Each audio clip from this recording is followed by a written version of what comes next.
Trends లో శ్రీరస్తు శుభమస్తు sale వైభవం Vaibhogam March 19 నుంచి ఏప్రిల్ 10 వరకు.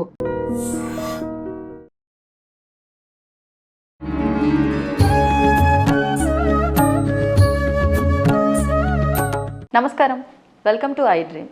ధర్మ మార్గం విత్ విజిత కార్యక్రమానికి స్వాగతం. ప్రస్తుతం మనతో పాటు ఉన్నారు శ్రీ విద్యా ఉపాసకురాలు, శ్రీ కామాఖ్య అమృత శోధన సంస్థ వ్యవస్థాపకురాలు వేణుశ్యామ అమ్మగారు. ఇప్పుడు అమ్మతో మాట్లాడి మరిన్ని విషయాలు తెలుసుకుందాం. నమస్కారం అమ్మ. జై శ్రీరామమ్మ. జై శ్రీరామ్. శ్రీరామనవమి రాబోతోంది. మరి ఎంత కన్నుల పండగగా వైభవంగా వాడవాడల్లో, వీధి వీధుల్లో, క్షేత్రాల దగ్గర కానివ్వండి, చిన్న చిన్న ఆలయాల దగ్గర నుంచి ప్రతి ఒక్క దగ్గర కూడా చాలా అట్టహాసంగా జరుపుకుంటూ ఉంటాం, ఆనందంగా చేసుకుంటూ ఉంటాం. ఒక్కసారి శ్రీరామనవమి విశిష్టత గురించి తెలియజేయండి. శ్రీరామనవమి రాముడు పుట్టినరోజు. అసలు రాముడు అంటే ఒక ధర్మం. ఏదైనా చెప్పాలి అంటే ఆ ధర్మానికి ఒక రూపం మనం చూపించాలి అన్నప్పుడు ఆ రూపం రాముడే. అది ఎలాగూ అని అంటే అసలు చిన్నప్పటి నుంచి ఆయన చేసిన ప్రతి పని కూడా ధర్మమే. ఫస్ట్ విశ్వామిత్రుడికి అంటే అతి చిన్న వయసులో విశ్వామిత్రుడి యాగాన్ని ఎంతో గొప్పగా చేయిస్తాడు. ఎందుకు అని అంటే మన యొక్క ధర్మం ఏదైతే ఉందో ఒక రాజుగా తన బాధ్యత అక్కడ. అంటే అప్పటికి ఆయన యువరాజే నిజం చెప్తే, కానీ విశ్వామిత్రుడి యాగం ఆగకుండా అంటే ప్రజల్ని ఫస్ట్ నుంచి అంటే మొదటి నుంచి కూడా ఈ రోజుకి కూడా అంటే అది త్రేతాయుగంలో అయిపోయింది రామాయణం. ఆ తర్వాత ద్వాపర యుగం అయింది, ఇప్పుడు మనం కలియుగానికి వచ్చాం.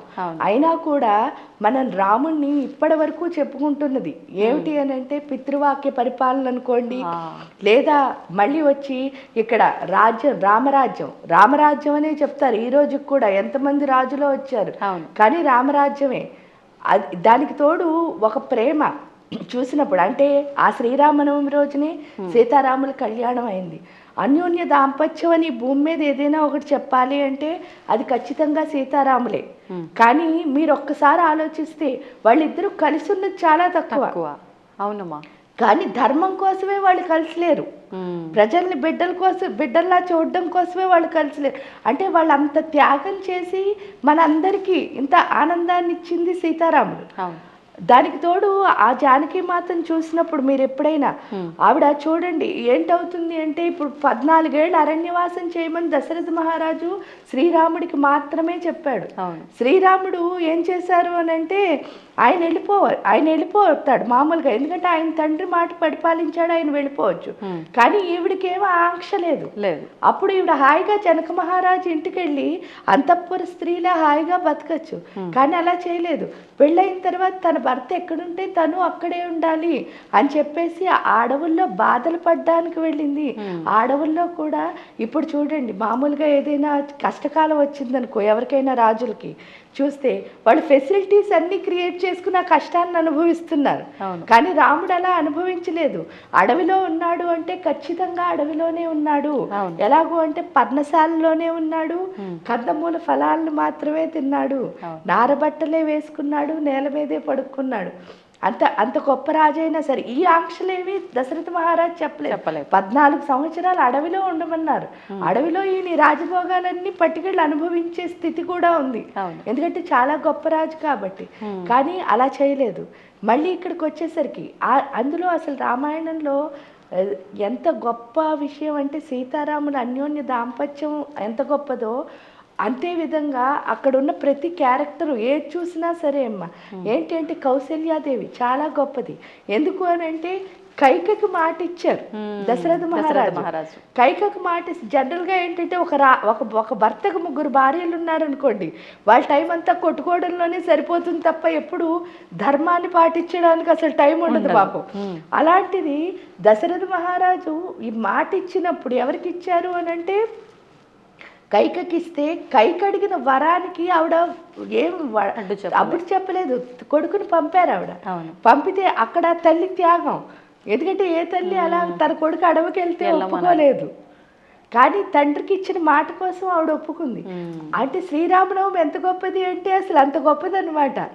ఆ శ్రీరాముడు పుట్టినరోజుని మనం పండగ కింద కాదు, అసలు మన నేషనల్ డే కింద జరుపుకోవాలి. ఎందుకు అని అంటే ఆ రోజు అంత గొప్పది అని చెప్పడానికి ఆవిడ పంపించేశారు. అక్కడ పంపించేసిన తర్వాత సుమిత్రాదేవి ఎంత గొప్పది అంటే తన కొడుకుని అన్నా వదినకి ఏమైనా కష్టం వస్తుందేమో చూడరా అని చెప్పి సేవకుడి కింద పంపించింది. అవునమ్మా. పంపిస్తే నువ్వు సేవ చెయ్యాలి అంటే ఎప్పుడూ లేచే ఉండాలి అని చెప్పి ఆయన భార్య ఊర్మిళాదేవి, కాబట్టి నువ్వు లేచి ఉండాలంటే నేను ఇక్కడ నీ బదులు నిద్రపోతాను. యోగంలో ఆవిడ నిద్రపోతుంటే ఈడికి లేచి ఉండే శక్తిని ప్రసాదించింది ఆ తల్లి. అంటే అందరూ చూడండి, భరతుడు ఏంటంటే శ్రీరాముడు అడవిలో ఉండి అడవిని అనుభవించాడు, కానీ అయోధ్యలో ఉండి అడవిని అనుభవించింది భరతుడు. ఎందుకంటే తనకి రాజ్యం ఉంది, రాజు ఆయన, అంటే ఆయన అప్పటికే రాజ్యం చేసేసారు, పట్టాభిషేకం అయిపోయింది. కానీ అన్నగారి యొక్క చెప్పుల్ని అక్కడ పెట్టి ఆయన పరిపాలిస్తూ ఉంటే ఈయన పళ్ళు తింటూ నేల మీద పడుకున్నాడు. ఇంకా అందులో ఏంటి అని అంటే అన్నీ ఇంకా ప్రేమకి చిహ్నం వాళ్ళిద్దరూ సీతారాములని చెప్పడానికి. ఉదాహరణ ఏమిటి అంటే ఆ చిహ్నం ఏమిటిట అంటే ప్రేమకి రామసేతువే. మీరు చూస్తే ఎందుకు అనంటే తన భార్యని వెతుక్కుంటూ ఆయన కట్టుకున్నది. ఎందుకంటే ప్రపంచంలో గొప్ప వింత అంటే 7 వండర్స్ కాదు, గొప్ప వింత ఏదైనా ఉంది అంటే ఒకే ఒక వండర్, అదేంటి అంటే రామసేతువే.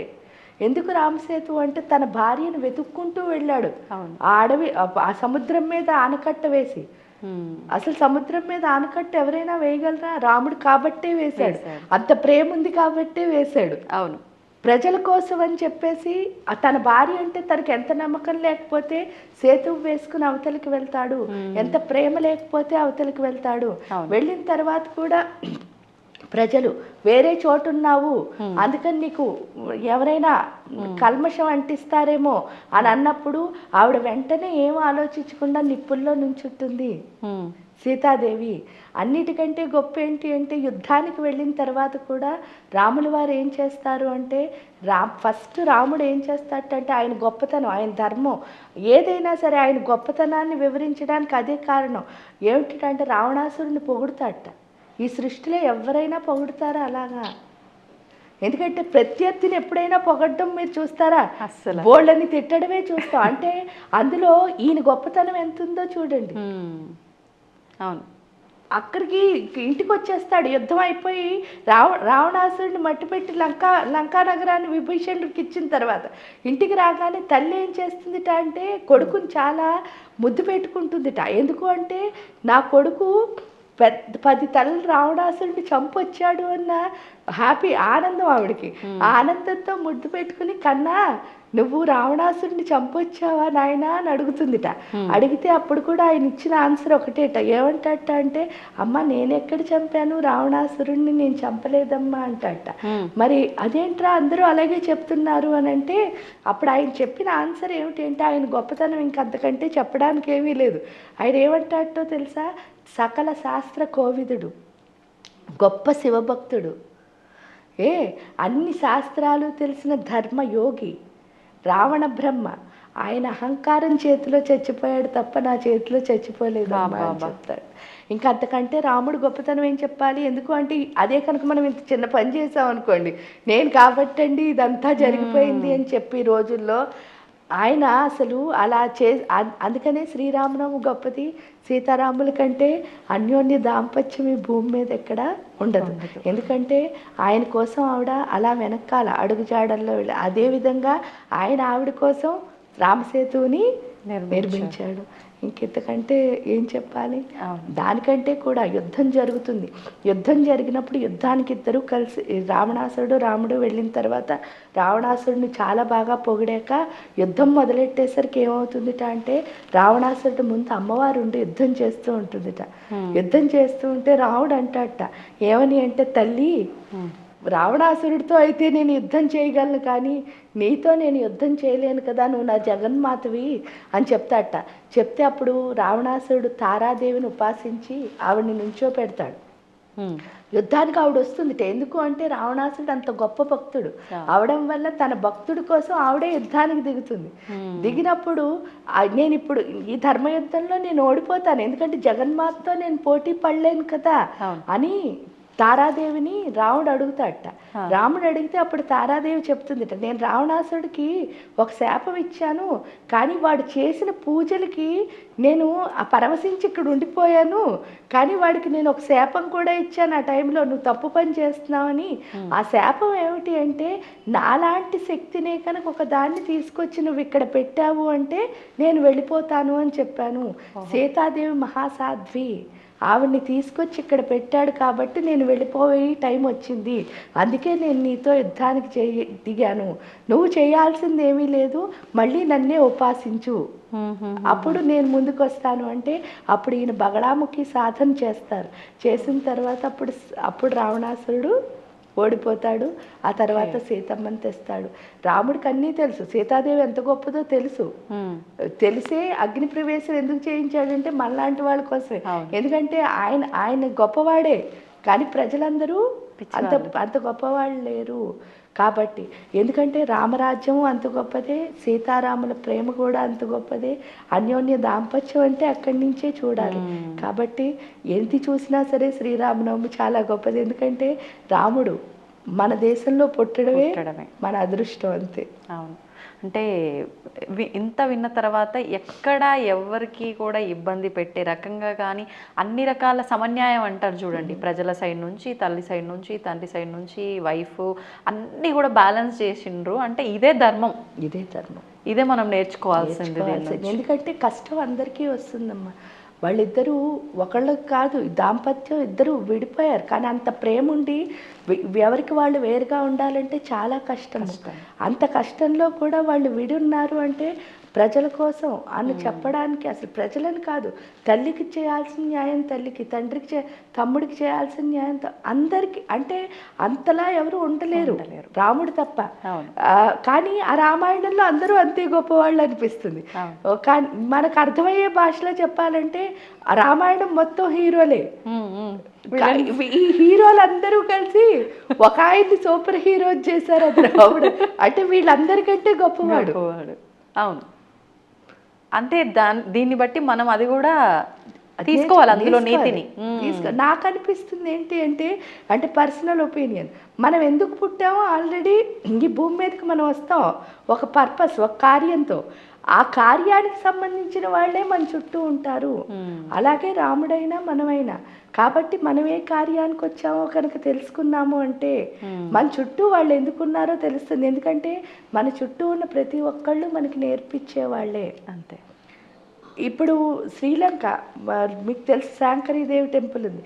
శ్రీలంక కనుక మనకు వెళ్ళామనుకోండి, అప్పటి వరకు మనం రామాయణంలో చదువుకున్నది కానీ విన్నది కానీ మనం అర్థం చేసుకున్నది కానీ రావణాసురుడు చాలా డిఫరెంట్గా ఉంటాడు.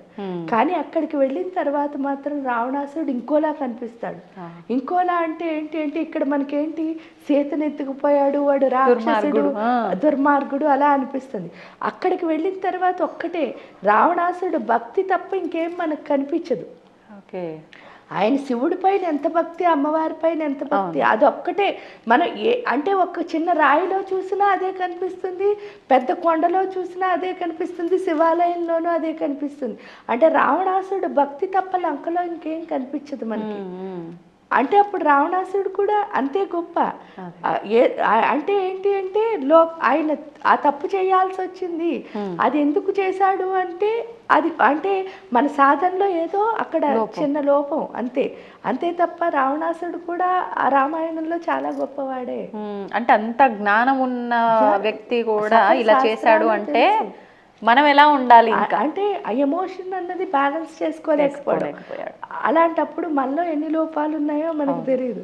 అసలు నిజంగా రావణాసుడు తీసుకెళ్ళింది, బంధించింది సీతమ్మని కాదు, అక్కడ ఆమె ప్లేస్లో ఇంకెవరునో అని చెప్పి కూడా కొంతమంది అంటూ ఉంటారు కదమ్మా, కాదా?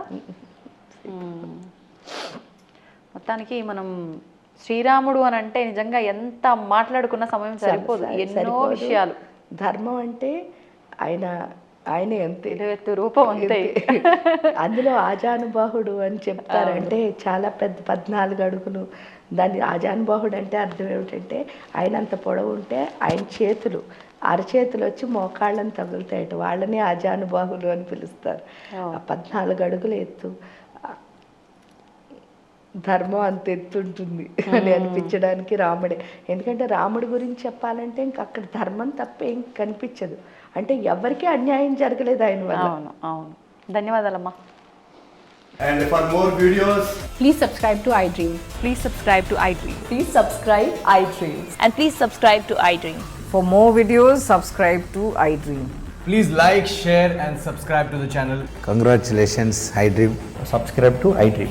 Subscribe to iDream. So subscribe to iDream Media. iDream ki iDream team andarki huge congratulations. Please subscribe iDream Media. Please subscribe to iDream. Subscribe iDream. Please subscribe to iDream. iDream అంటే నా కళల ఛానల్ను సబ్స్క్రైబ్ చేసుకున్న నోరు తిరుగుతలేదు. మీరైతే గంట గుర్తు కొట్టండి. For more such videos, please subscribe to iDream. Subscribe to iDream. Please subscribe to iDream. Please subscribe iDream Media. Please do subscribe to iDream. Please subscribe to iDream Media. For best entertainment and information, please subscribe iDream. And don't forget to subscribe to iDream.